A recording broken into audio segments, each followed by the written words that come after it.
right. Good morning, everybody. My name is Laura Coupe, and I'm a visiting fellow here at New America, focusing on geostrategic competition as part of their planetary politics program. I'm really excited for the discussion that I'm about to have with Dr. Michael Poznansky, who's the author of the book Great Power, Great Responsibility: How the Liberal International Order Shapes U.S. Foreign Policy. The book will be released on September 9th, but especially with everything that's going on in the world right now, I think this is a more timely discussion than ever, especially as we're thinking about the future of the liberal international order or the rules-based order, which we have been living in since World War II. And before I get started with the conversation with Dr. Poznansky, I'm just going to provide a quick overview of his bio so that we all know who we have, speaking with us today. So Michael Poznansky is an associate professor in the Strategic and Operational Research Department, and he's also core faculty member in the Cyber and Innovation Policy Institute at the U.S. Naval War College. He will be here speaking in his personal capacity. And before that, he was an assistant professor in the Graduate School of Public and International Affairs at the University of Pittsburgh. His work has appeared in key publications like the American Journal of Political Science, international organizations, and foreign affairs as examples. And he's also held fellowships at places like the Dickey Center at Dartmouth College and the Belfer Center at Harvard Kennedy School. He holds a PhD in foreign affairs from the University of Virginia. And now diving into the book. So I'm just going to provide a quick overview of Great Power, Great Responsibility and the key arguments that Dr. Poznansky highlights in his book. And then I will have my set of questions in addition to any that come from the audience. So when it comes to Great Power, Great Responsibility, Dr. Poznansky explores how the liberal international order has influenced U.S. foreign policy from our founding to the present. And many proponents of the liberal international order have argued that the system has had a profound impact, producing a system that has been more rule-bound and more beneficial than any previous global or world order. But critics would say that the United States, for example, itself has consistently violated those rules and norms. But Dr. Poznansky in this book clearly contends that the answer lies somewhere in between. And so while rule breaking has clearly been a key feature of US foreign policy in the post-war order, the nature of the violations, vary in very surprising or maybe poorly understood ways. And thankfully, Dr. Poznansky has outlined a framework where he argues that America's approach to compliance with the liberal international order, and also when US leaders in particular, try to conceal it, is a function of two primary factors. So one, the intensity of competition over international order with other key global powers, say China or Russia. And two, the burden of complying with the liberal order's core tenets or principles, depending on the case. And then he draws on 9 case studies, including the Korean War, the Iraq War, US operations in the Balkans in the 1990s, to support this framing. So without a doubt, Great Power, Great Responsibility sheds important light on the future of US foreign policy, in my opinion, particularly in an era where many would argue that American unipolarity or US global dominance has ended and great power competition has returned. So again, looking really forward to the conversation that we're about to have with Dr. Poznansky, or Mike. So I will call him Mike going forward, just to, become more familiar and also learn more about the book and then go from there. So Mike, if I may ask my first question, even if you might think it's a simple question, but those unfamiliar with the term, could you explain what you mean by liberal international order, and how does it differ from previous international systems or global orders that we've experienced before? Sure. So first of all, thank you so much, Laura, for having me and the New America team putting this on. Appreciate the note that I'm here in my personal capacity. I'll just use the typical disclaimer that all views today are my own and don't represent those of the Naval War College, the Navy, or the DoD. As to your question, it's an excellent one. And although it's fairly foundational, what is the liberal international order? There's a lot of confusion about it. And so let's start with what it is, and then maybe go to the second part of your question, how it differs from prior orders. The liberal international order is best thought of perhaps as a collection of rules, norms, procedures, and policies in different issue areas that together form or comprise the liberal international order. So, for example, you could think about the International Economic Order. After World War II, the United States helped create the World Bank. The General Agreement on Tariffs and Trades later became the World Trade Organization, the International Monetary Fund, an open free trade international economy. That was part and parcel of the liberal international order. There was a human rights regime with the Universal Declaration of Human Rights and some of the language in the United Nations Charter, which the UN itself was a core feature of the liberal order. And in the area of the use of military force and the exercise of power, you had the UN Charter articulating core principles and guidelines for how and when states were permitted to use military force, including the United States. And that's a good departure, perhaps. Think about how the LIO, Liberal International Order, or rules based international order, these are often used interchangeably, how it varies from prior orders. The most proximate attempt at order building to the LIO after World War II was after World War I with the failed League of Nations.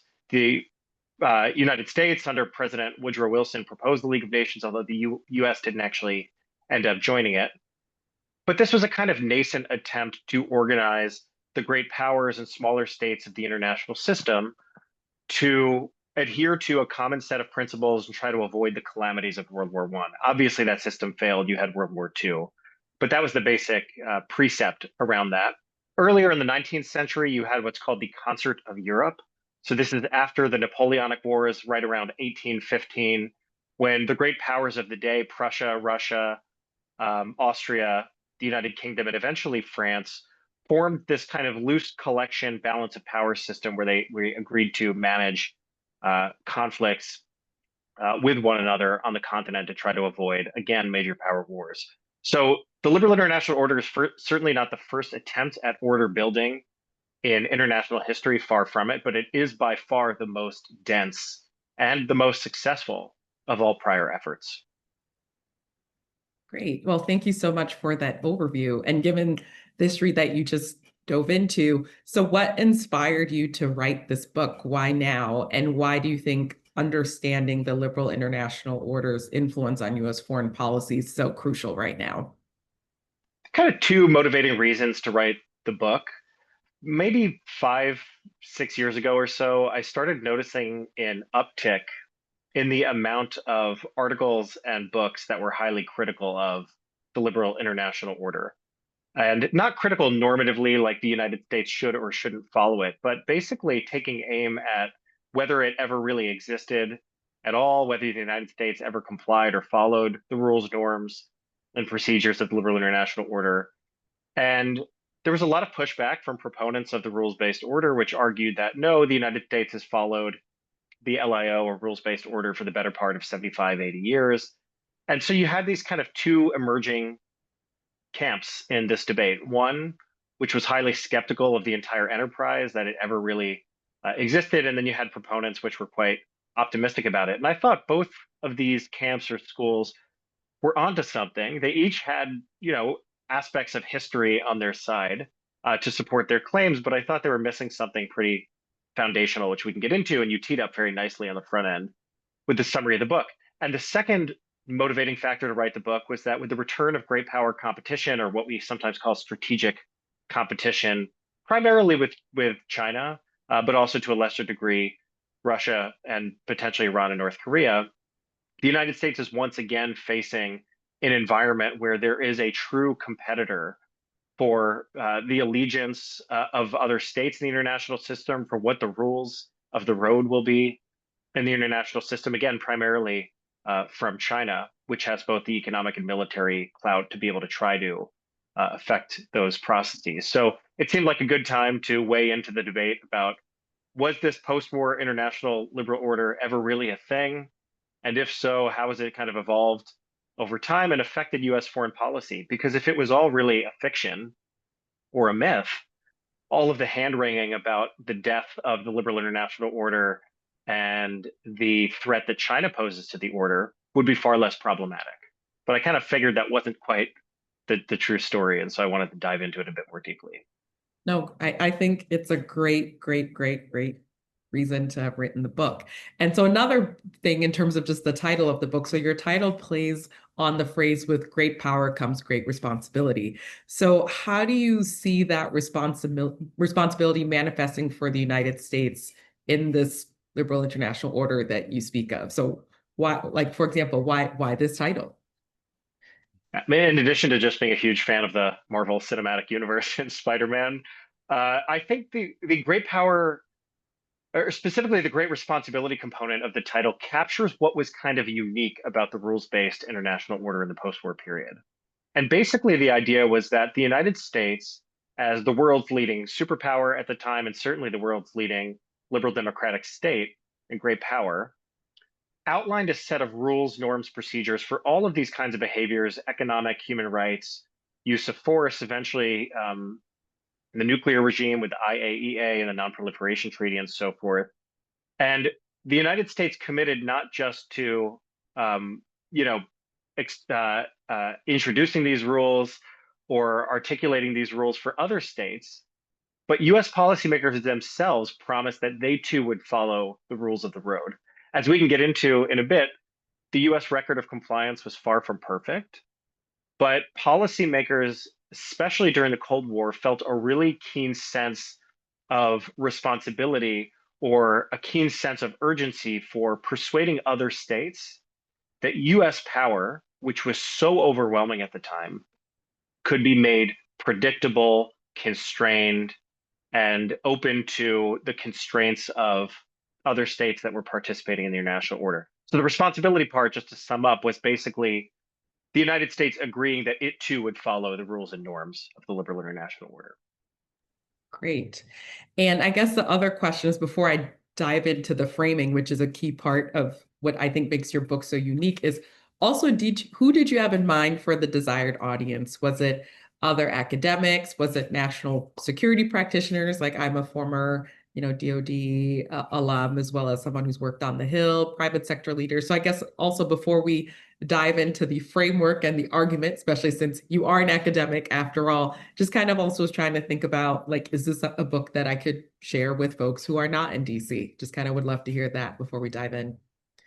Yeah, first and foremost, the main contribution I had in mind was for international relations scholars who are kind of steeped in a sometimes arcane debate about international order. But of course, the hope is that anybody interested in the future of the global system and the international order and what the return of great power competition means for US foreign policy would be interested in the book. I tried and probably failed to write in as jargon-free way as possible.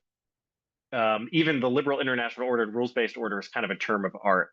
Those, I think, in the DC community and foreign policy community will understand those terms, but hopefully kind of breaking it down to its component parts helps people who might not spend every waking hour thinking about the future of the global order understand what it is, because I think most people do have a sense that the United States has been at the forefront or the helm of some of the major international organizations that we all kind of know and read about: the United Nations, the World Bank, the International Monetary Fund, the Nuclear Non-Proliferation Treaty, and things like that. So hopefully it's broadly accessible to anybody who's interested in the future of order, and we'll be able to glean some lessons from it to make sense of this current environment. Great. Thank you.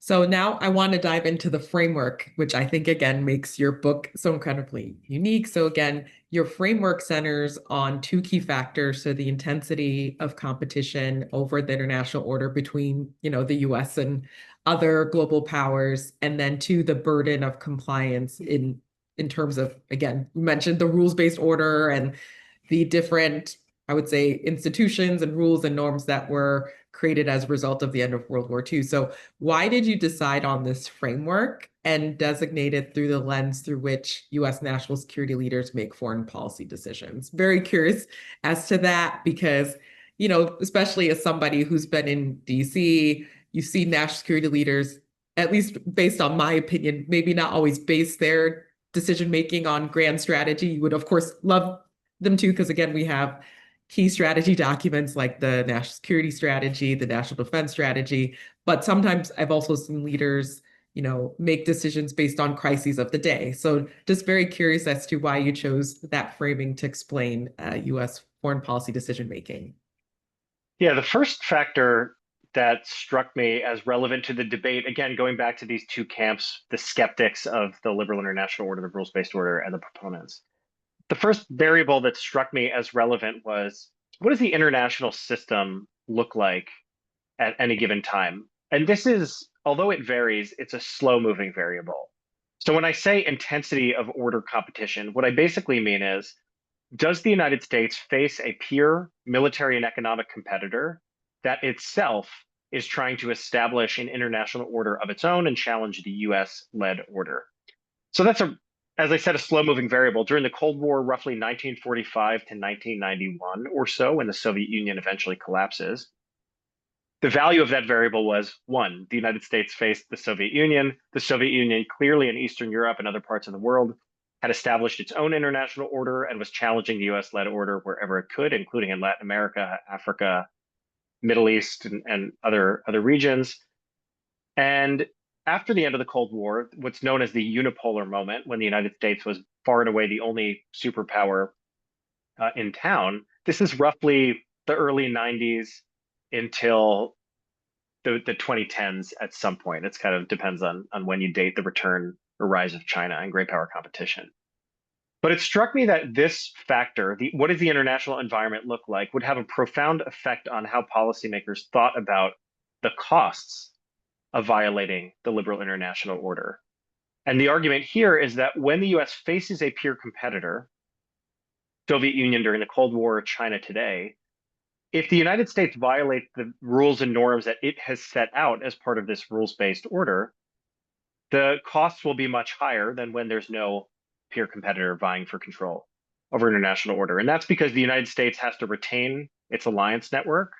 It has to court kind of non-aligned powers to its side. And it has to try to avoid being tarnished rhetorically from the Soviet Union and now China today.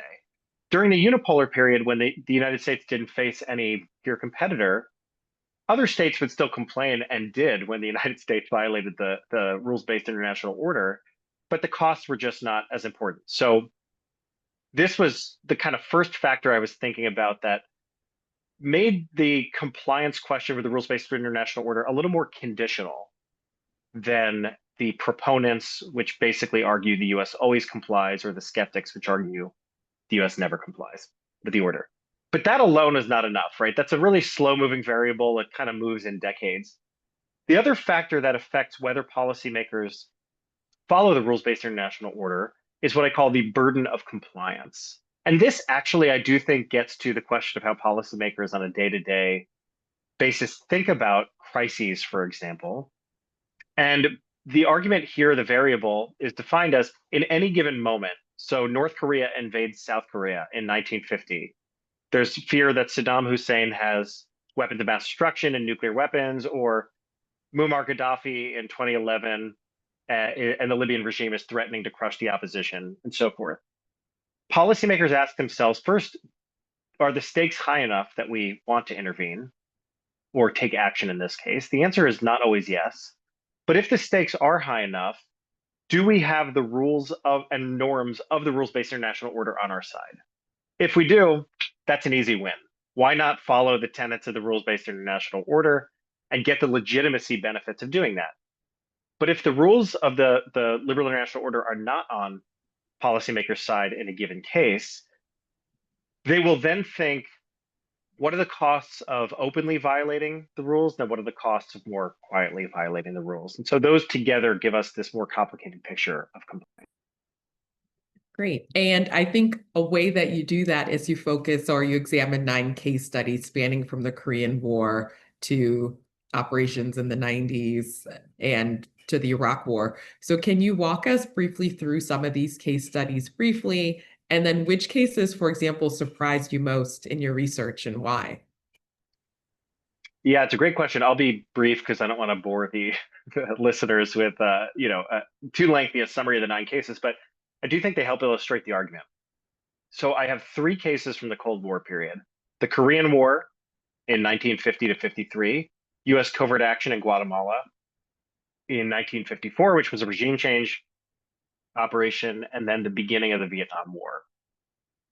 And in these cases, so the Korean War is a case where, and all of those, the variable for the intensity of great power competition is high in all three of those cases because the Soviet Union is the main competitor. So the source of variation in each of those cases is the burden of compliance. In the Korean War, the North Koreans invade South Korea in the summer of 1950. The Truman administration is interested in repelling the attack and pushing North Korea back above the 38th parallel, the same line, demarcation line that exists today. But he's really interested in getting the United Nations stamp of approval, which was basically 5 years old at that time. It was created in 1945. This is 1950. It's pretty new. This was the first opportunity, Truman believed, to really show that the United Nations and the idea of collective security could work. And fortunately for the United States and the Truman administration, they were able to secure UN authorization at basically each step of the way. And I try to show in the case study that although the Truman administration had the broader rules of the liberal order on its side, because South Korea could argue that it required a collective response in self-defense. You don't need UN approval for that. They were concerned about the costs of acting outside the UN. In Guatemala, this is a case where you have a leftist leader, Jacobo Arbenz, come to power through presidential elections.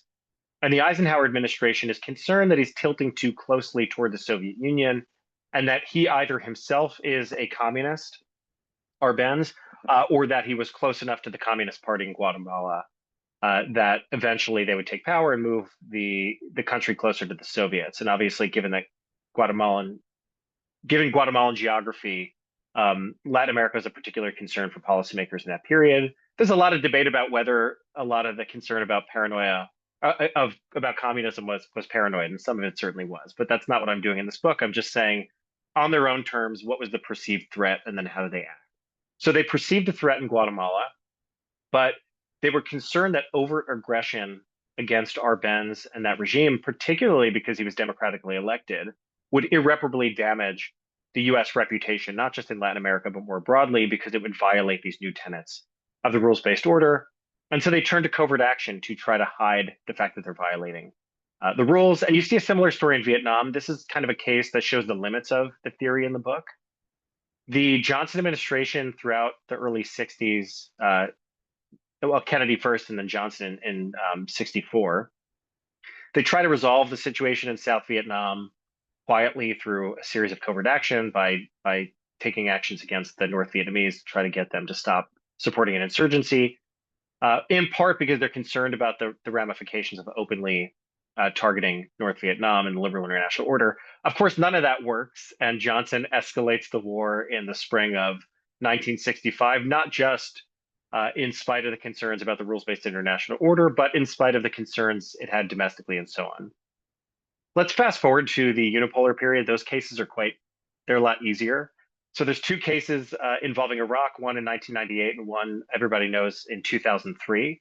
And this is a case where policymakers wanted to intervene for various reasons in Iraq having to do with WMD. And they don't have the rules and norms of the liberal order on their side, and they do it anyway. And the reason is because they are less concerned that the ramifications of violating the rules-based order would be costly enough that the United States should refrain from acting. And what's interesting in those cases, and I'll just mention maybe last thing here, you see this kind of lack of regard for the cost of violating liberal order from both the Clinton administration, the Democratic administration, and the Bush administration, the Republican administration. So analysts will often peg the Bush 43 administration as the kind of beginning of the end for the rules-based international order, or at least a case where the United States flouted its rules. But the Clinton administration did the same. And then I won't go through each of these cases, but I have a chapter that looks at the transition from bipolarity to unipolarity. And those cases are, as you'd expect, quite messy. Policymakers are wrestling with the decline of the Soviet Union, and once it's gone, what it means for US grand strategy and foreign policy. And so the predictions and evidence in those cases are the messiest in the book and also some of the more interesting ones. Right. And you just also mentioned, the connection between how the Clinton administration and the Bush administration also engaged in, I guess, violations of those rules and norms. So, in general, in your case studies, did you see any meaningful differences between Democratic versus Republican administrations in terms of when it came to compliance with the liberal order, or were there no differences after all? Because as you mentioned, you looked at things through the lens of those two factors. It's an excellent question, and an obvious alternative argument to the one I'm proposing would be that domestic politics and maybe political ideology shapes compliance with the liberal international order. And you might expect that that would vary by party, but I find in the book actually it doesn't do a lot to explain patterns of behavior and how the U.S. complies with liberal international order. So during the Cold War, I have cases like the Korean War, which Truman is a Democrat. You have cases like covert action in Guatemala, where you have Eisenhower, who's a Republican. Johnson in Vietnam is a Democrat. I also have these short case studies at the end of the chapter, which shows that U.S. covert action in Chile in the early 1970s, which happened during the Nixon administration with Nixon and Kissinger, two foreign policy uh, figures that you wouldn't necessarily expect to be sympathetic to the liberal international order. But I find in that case, they actually were quite concerned about the perception or appearance of violating the order. And then, as you just mentioned, yeah, exactly. I think a lot of the narrative about U.S. grand strategy in the 1990s is that this was a period of the enlargement of the liberal international order. And in many ways, it was. NATO grew much larger in the 1990s. Uh, this debate obviously resonates today with questions about Russia and Ukraine. And you saw the expansion of international trade and so forth. But at least when it came to the use of military force, the Clinton administration I show in the book was just as unconstrained by the rules-based international order as the Bush administration was. And this isn't to say, of course, that these interventions were necessarily nefarious or that they weren't even liberal in a sense. So some of the Clinton administration interventions, like in Bosnia and Kosovo, which I look at in the book, these were humanitarian catastrophes. In Bosnia, the Clinton administration was eventually able to get UN support. In Kosovo, he did not, and he just had NATO support. In Iraq, when the Clinton administration bombed Saddam and sensitive sites regarding WMD in 1998, he only had the UK on his side. And so the interventions, the book doesn't weigh in one way or the other on whether the interventions were, quote, justified or morally defensible or what have you. I leave that to the reader to evaluate on their own. But what I try to argue in the book is that what each of these interventions in the unipolar period did not do was follow the liberal international order when that would have constrained U.S. foreign policy, Democrats or Republicans. And one question that just actually popped into my head is how would you also explain maybe how the United States has reacted to, I would say, things maybe perhaps not generated by the United States when it came to liberal international order, say like the International Court of Justice, or well, the Court of Justice is from the UN, but maybe the International Criminal Court, sorry, especially in the aftermath of what happened in the Balkans. And then we also have the International Criminal Tribunals for Yugoslavia, Rwanda. So there's definitely was that ecosystem that came about without necessarily the US always being behind it. So I'm just also very curious, especially when it came to things such as compliance and we were entering the second Iraq era. So just was also curious if you had any thoughts on that. It's an important issue because a lot of these things, the ICC, the landmine, the ban, the treaty ban on landmines and things like that, the U.S. isn't technically a signatory of the UN Convention on the Law of the Sea, although it recognizes the vast majority of UNCLOS, but it's just never signed on to it. So what do we make of these initiatives and organizations that are liberal in kind of a broad sense, whether focused on human rights, rule of law, international justice, and so forth, but that the United States maybe not only didn't propose, but isn't a member of, I think is your question, which is a really good one. I think it's totally sensible to think about these as part and parcel, or at least complementary to the rules-based international order. And in some ways, maybe they are just core parts of it. The way I think about the rules-based international order in the book is that it's predominantly the institutions, rules, norms that the US spearheaded. And that when the United States doesn't join certain conventions or certain institutions, there's kind of two ways to read that. And I don't weigh in the book, but it's a really fascinating topic. One way to read that is that the United States wants to carve out major exceptions for itself, and if it can't get those exceptions, it's unwilling to join organizations. And a lot of people would view that as kind of consistent with US foreign policy over time. Another way of thinking about it, perhaps, is that by not policymakers are only interested in joining or committing to initiatives and institutions that they are willing to abide by, back to the great power, kind of great responsibility piece. And so when the US does not join these institutions, it's essentially an acknowledgement that, yes, you're right, we don't want to be bound by the rules and norms of these institutions, but we also don't want to sign on to something and then violate it.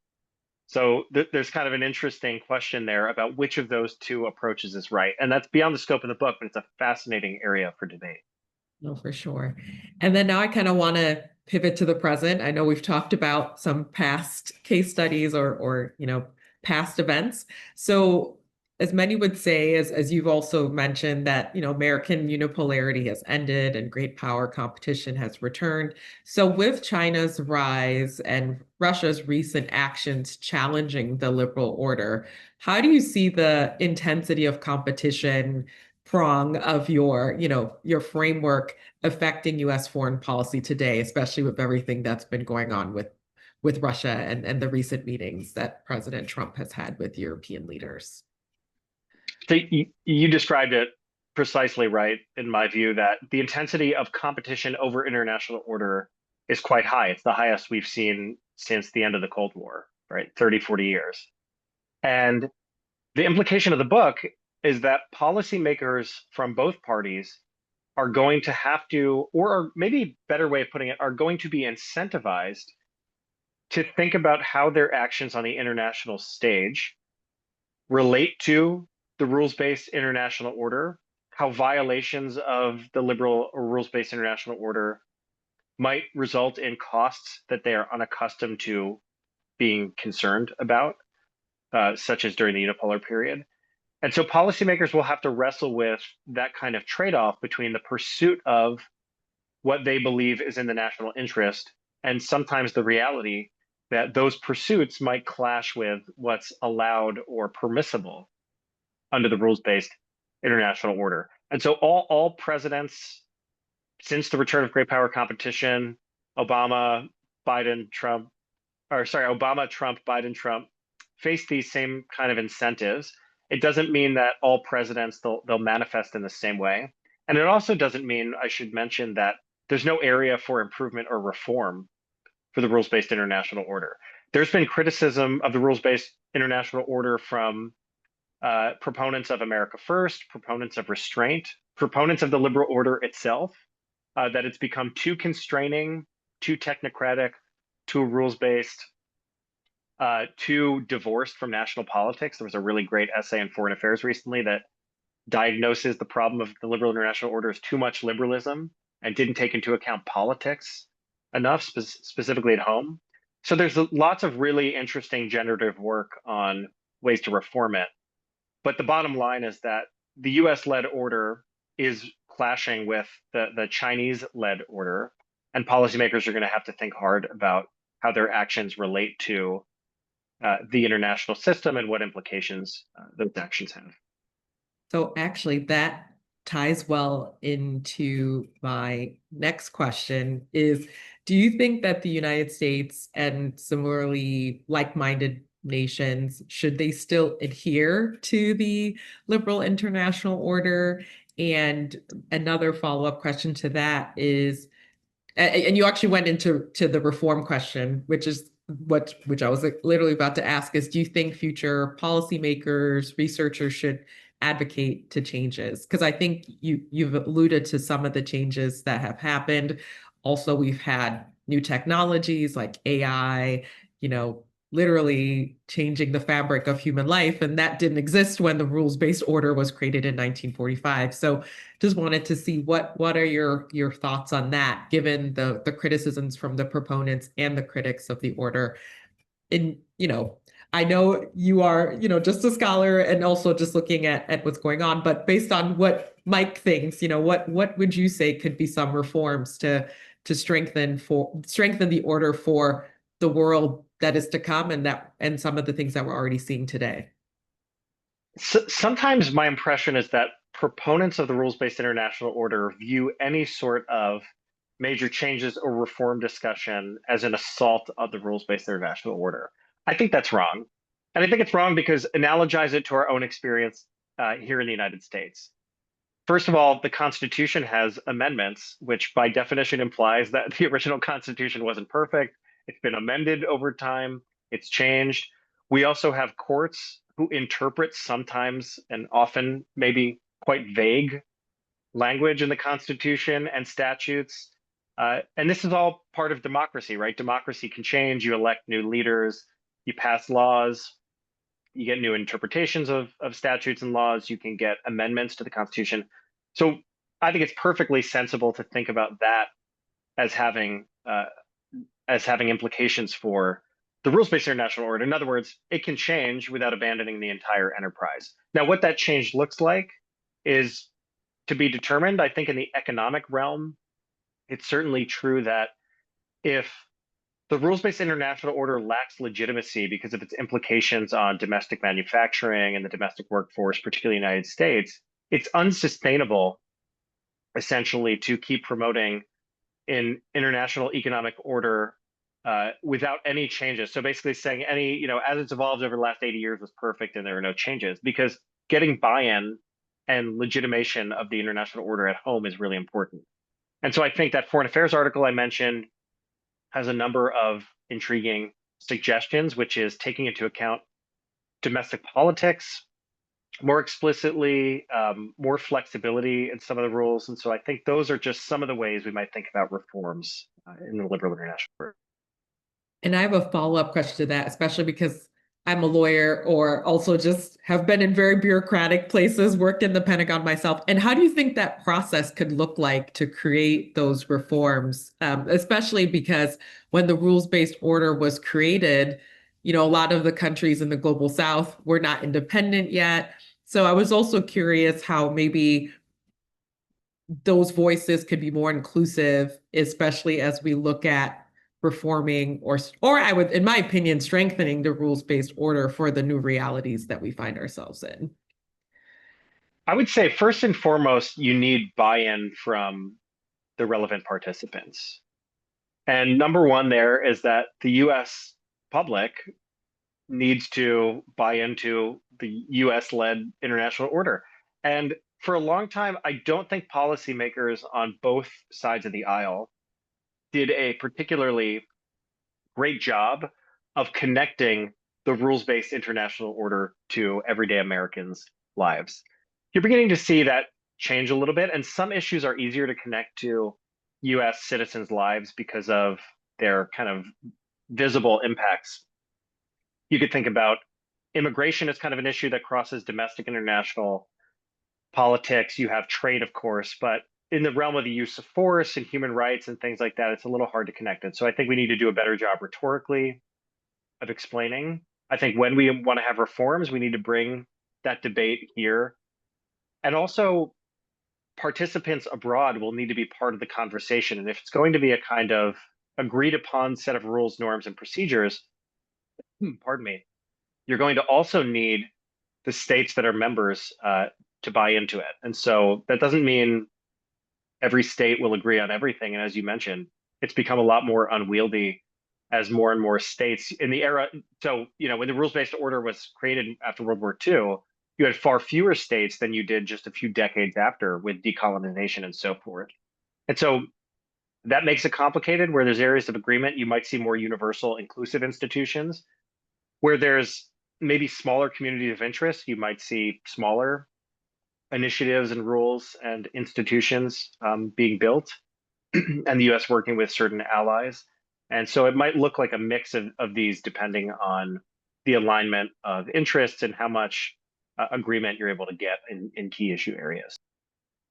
I really like the point in particular that you mentioned that you clearly also need buy-in from the US public for the US to actually be the leader of this new global order. So, well, the new global order when it was essentially created, especially after World War II. And so I guess my question is for policymakers reading the book, what do you think should be their key takeaway, especially as we're thinking about the United States in 2025 and beyond? We're already having the debate about trade, so I won't go there. There's people who are a lot smarter about the international political economy and trade than I am. But take an issue like Ukraine or Taiwan or the South China Sea or things like that, the European security. I do think there are good reasons why the United States, as the guarantor of security in these major regions of the world, the three most important, obviously, geopolitically and economically, would be Europe, the Middle East, and Asia. It doesn't mean Africa is not important. There's a lot of emerging threats and opportunities to engage in Africa and Latin America in ways that we just haven't done for a long time. So there's a lot of opportunity there as well. But connecting those regions to US citizens, I think, is really important. And there's I mentioned Ukraine and Taiwan. I think everybody kind of gets, although it's receded into the background a little bit with the focus on great power competition. Transnational terrorism matters to Americans because what happens in other parts of the world, whether it's Boko Haram or Al Qaeda or ISIS, doesn't just stay in those areas. It can affect Americans here at home. It can affect American military bases, American citizens living abroad. I think the argument about the defense of Ukraine and why Taiwan is important is not just that the United States needs to stand up for territorial sovereignty and basically draw a red line that you can't rewrite borders at the point of a gun. That is really important. It's essential to the post-war order. But the argument and about would Russia stop at Ukraine or would China stop at Taiwan or would they try to dominate these regions, which are incredibly important for US prosperity because of their economic potential, or stability in the Middle East is important because of counterterrorism and economic issues. And also, you mentioned technology. As the US thinks about the enormous energy consumption of AI and working with partners in the commercial private sector and government entities across the world to basically dominate the AI competition requires that kind of collaboration and these relationships that are kind of central to the rules-based order. So I think there are connections that can be made. I don't think we're always, as a foreign policy community, that good at drawing them explicitly. And so the hope is that we can be better about that. And then, there might be some cases where we reflexively argue that something is in our interest or the interest of the rules-based order, and it's hard to defend. In those cases, we should rethink our policies. But I think a lot of these cases, there is a really compelling story to be told. We just have to tell it. And then I guess I have maybe a more controversial question here, but one of them is that some critics of the liberal international order, including from key, US adversaries, was saying that the liberal international order was about legitimizing American hegemony versus creating rules that are supposed to bring about peace and order. So how would you respond to that, especially since you mentioned, or we've collectively mentioned that China in particular is a great power challenging the liberal international order and also, I would say, providing alternative visions of what a global order could look like. There is no question whatsoever that the US, the United States, as the lead author of the rules-based international order, had certain privileges as part of its position, both militarily, economically, and geopolitically. And you see this, look no further than the UN Security Council, right? The UN Security Council is 5 states: the US, UK, France, China, and Russia. Why is it those 5 states? Those were the victors of World War II, basically, right? Or these were the kind of great powers afterwards. Initially, the China's seat on the UN Security Council was held by then what was called Formosa, but basically the Republic of China.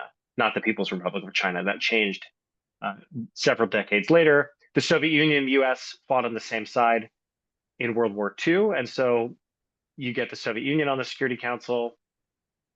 And so that alone tells you that the international order is not strictly equal.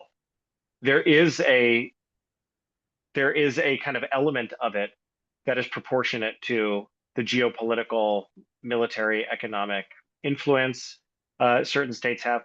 There have been lots of debates over many years about whether India and Brazil and other countries should be on the Security Council, and those are really important debates that we won't resolve here. But there were certain privileges. On the other hand, as I kind of show in the book, the United States at least felt compelled in many circumstances at least during the Cold War, to be perceived as following the rules that it laid out for others. So there is a circumstance in which, if it was just to, extend U.S. hegemony and legitimate or U.S. power, that they would not have made choices, often by turning to covert action and secrecy, that really did constrain their ability to achieve what they perceived to be core national security objectives. So, as an imperfect record of compliance, there is no question that, again, as I mentioned, the US had certain privileges as a result of its position. But ensuring that the US was seen as a good steward of its more dominant position was a way to legitimize the order that you didn't see in prior orders. And during unipolarity, those constraints were loosened a little bit. It looked like the US wasn't terribly constrained, and that hopefully now, with the return of great power competition, policymakers will learn some of the lessons of the Cold War, also avoiding some of its excesses in the realm of covert regime change and the like, and think about the importance of being seen as a good steward of the rules, despite its privileged position in the international system. No, that's a great answer because I think, especially with other great powers like Russia and China trying to seek their dominance.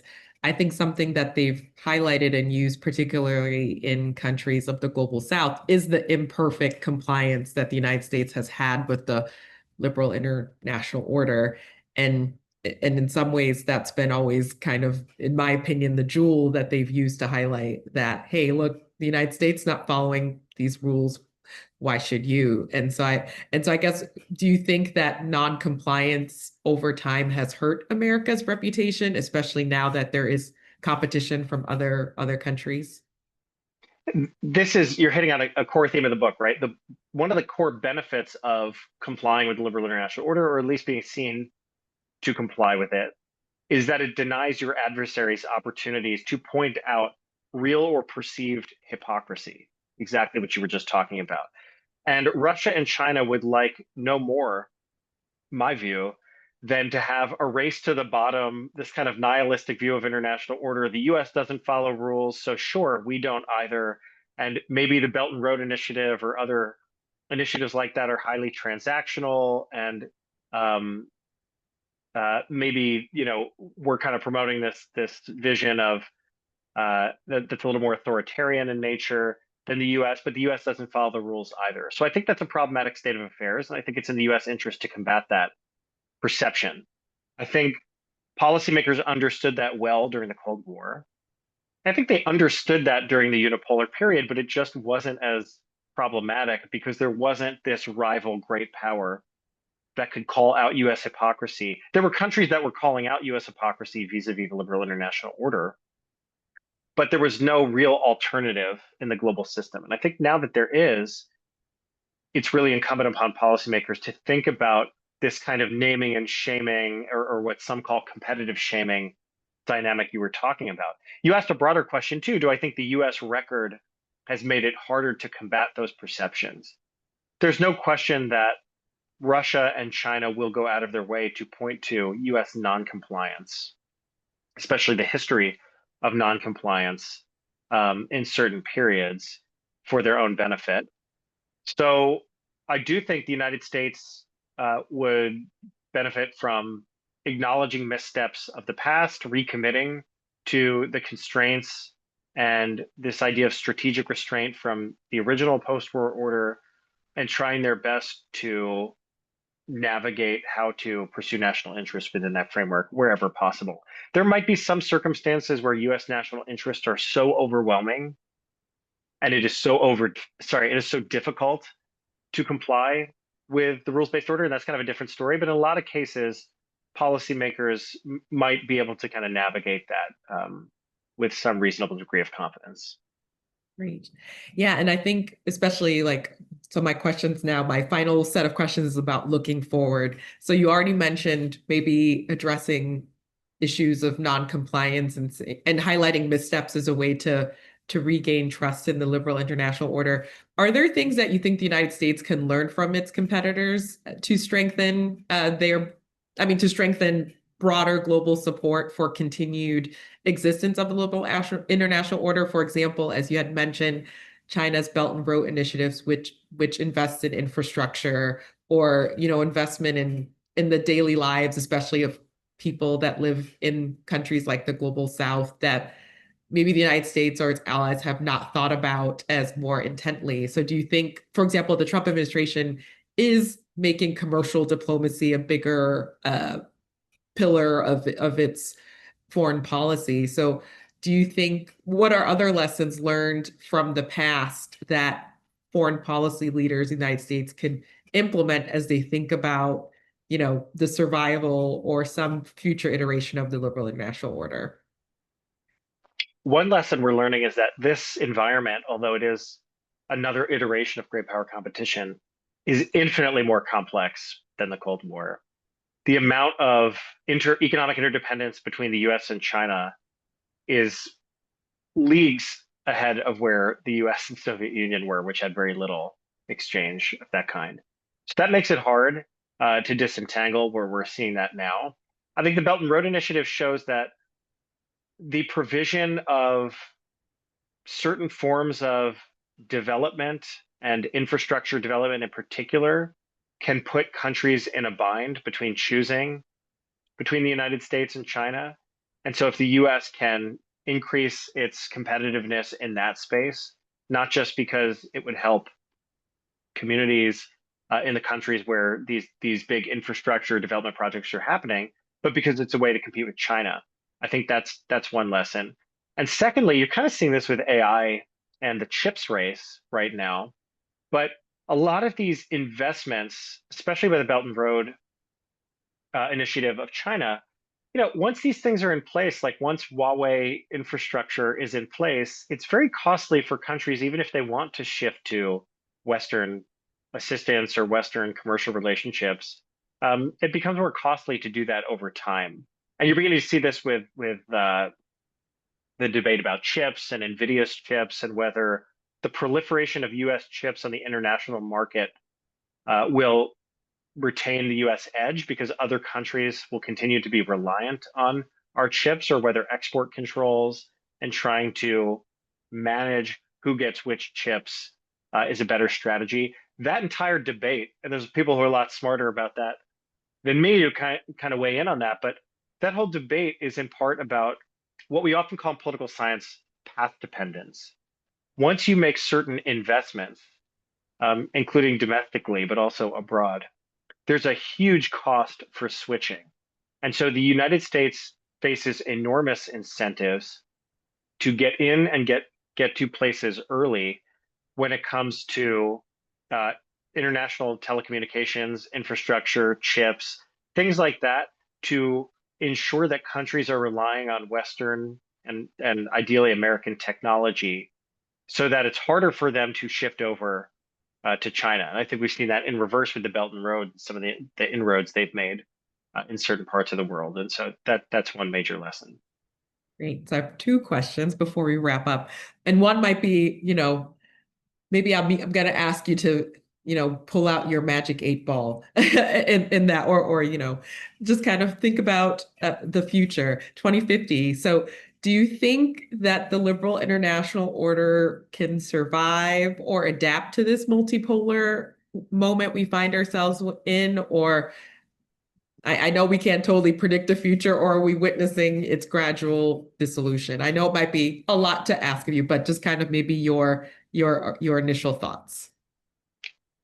Initial impression is yes, it is salvageable with reforms, and we need bipartisan buy-in to whatever reforms are made in the international order. I remember one of my favorite documents I came across in research years ago was this memo produced by an aide to then Secretary of Defense Donald Rumsfeld. This is like 2000, or it must have been 2001.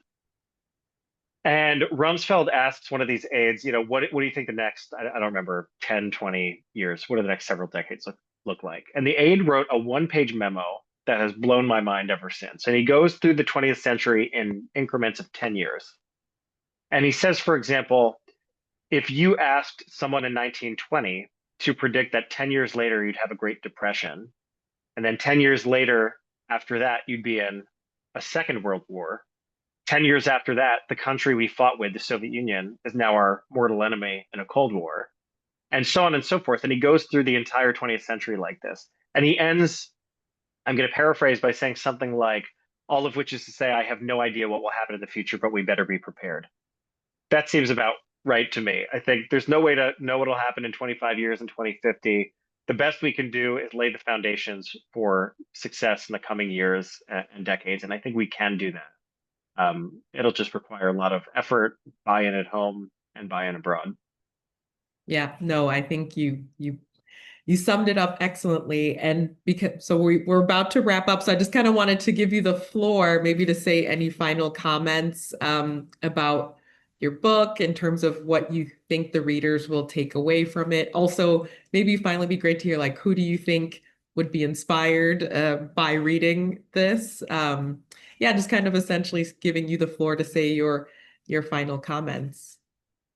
Appreciate it. Well, first, thank you again for a terrific conversation. I really enjoyed it. Amazing set of questions. And thanks again to you and New America for putting this on. My hope is that this book, in addition to helping us better understand where we've been over the last 75, 80 years and where we might be headed, that's one hope, obviously, but also that anybody wrestling with debates about grand strategy today, and sometimes these debates can be quite esoteric, but I do think they have real implications. So the debate about, for example, should the United States be more restrained and pull back from its military commitments abroad? Should the United States pursue what's known as prioritization? US has finite resources. We can't defend Europe and Asia equally. And because China is the major threat in East Asia, we should get Europe to do more for European defense. Or you have people advocating for a progressive grand strategy or reinvigorating a liberal international order, America first. There's lots of options out there. This book is not going to tell you which of those options are preferable. That's not the purpose of the book. But the hope is that by having a clearer and maybe, I hope, more accurate understanding of what the rules-based order was and what it wasn't, and how it's affected US foreign policy, it can inform these really important discussions we're having about what grand strategies we should be pursuing over the next several years and decades. Great. Well, thank you so much. So excited to have had this conversation with Dr. Michael Poznanski, who again is the author of the forthcoming book, Great Power, Great Responsibility, How the Liberal International Order Shapes U.S. Foreign Policy. The book will be released on September 9th. So mark that date. And then, of course, make sure to pre-order the book, which again is at the bottom of the screen, but also available everywhere on the 9th. So please make sure to grab a copy and let's all consume what's in those pages, because I think a lot of, essentially, as you'd mentioned, as we think about the future of US foreign policy, it's going to be all hands on deck, and we need as much expertise and perspectives as possible. So thank you again for joining us. Thank you again, Mike, for the great conversation, and I hope you all have a great day. Bye.